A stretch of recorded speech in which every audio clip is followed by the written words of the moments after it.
Ihindagurika ry'ibihe ni mu gihe ubushuhe canke ubukanye bwiyongera canke bukagabanuka, ibituma izuba ryaka umwanya munini canke muto, imvura ikagwa ari nyinshi umwanya muto canke ikabura. Mu nkuru y'uwu musi tugaruka ku ntara ya Kirundo, imwe mu ntara zikunda gushikirwa n'ihindagurika ry'ibihe. Buramatari w'iyo ntara Albert Hatungimana aratubwira bumwe mu buhinga bakoresha mu guhangana n'ihindagurika ry'ibihe. Mu ntara ya Kirundo turakunda gushikirwa n'uruzuba, urwo ruzuba rugatuma imirima ica yononekara. Urwo ruzuba rero dushikira abahinga baratubwira yuko ari ingorane y'ihindagurika ry'ibihe. Iryo hindagurika ry'ibihe rero turibona mu makomine ya Busoni, komine Bugabira na komine Kirundo, niho biboneka cane cane. Hanyuma rero ngaha turi muri komine ya Busoni, muri zone Nyagisozi ku mutumba wa Ruheha. Aha rero nkuko mubibona, iyo urwo ruzuba rudushikiye, ubu twarahimirijwe y'abanyanicubahiro umukuru w'igihugu cacu c'u Burundi hamwe n'abahinga dufashanya mu by'iterambere, baraduhimirije atubwira yuko kugira ngo duhangane n'izo ngorane z'uruzuba ari mpaka dushireho ubuhinga bwo kuvomera. Kimwe rero mw'ubwo buhinga ucutera imboga. Aha rero mubona turiko turakurikirana uyu murimyi yitwa Mirenzo ariko aravomera akoresheje amazi yo mu kiyaga Gweru. Iyi mirima rero mubona ni mirima iri nyuma y'imetero 50 zakingiwe ku iki kiyaga Gweru, cyakingiwe mu 2014, aho umugambi Revamp wadufashije kugira ngo iki kiyaga Gweru gikingirwe. Haheze rero imyaka 6 mbere 20, ubu niho turiko turabona akarusho n'akamaro ko gukingira ibiyaga.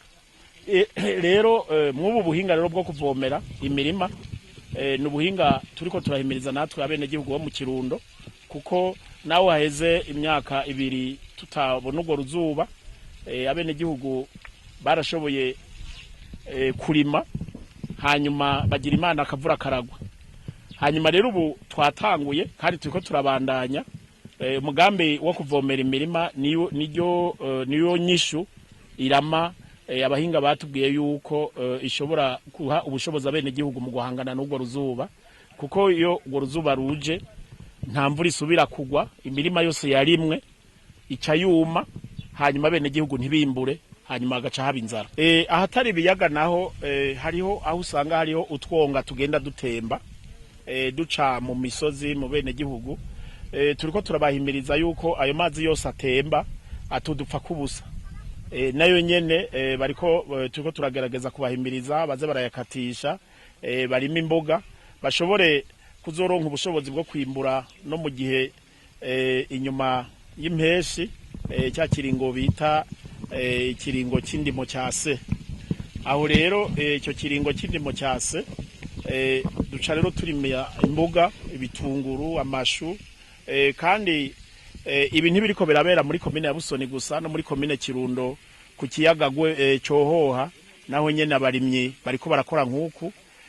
Ku kiyaga Kanzigiri, mu bindi biyaga byose biri ngaha mu Kirundo murazi ko ari biyaga bishika indwi. Byose tuko turahimiriza bene gihugu bakoresha ayo mazi ari mu ivyo biyaga bakore nkuku. Turibaza yuko intara ya Kirundo turavye umwimbo w'ibitunguru turonka, twebwe twimbura inshuro 2 bitunguru murya mwirya ndimo yase. Hari bitunguru vya mbere vyera mu kwa gatandatu no mu kwindwi, ibyo nk'ubu vyaramaze kudandazwa.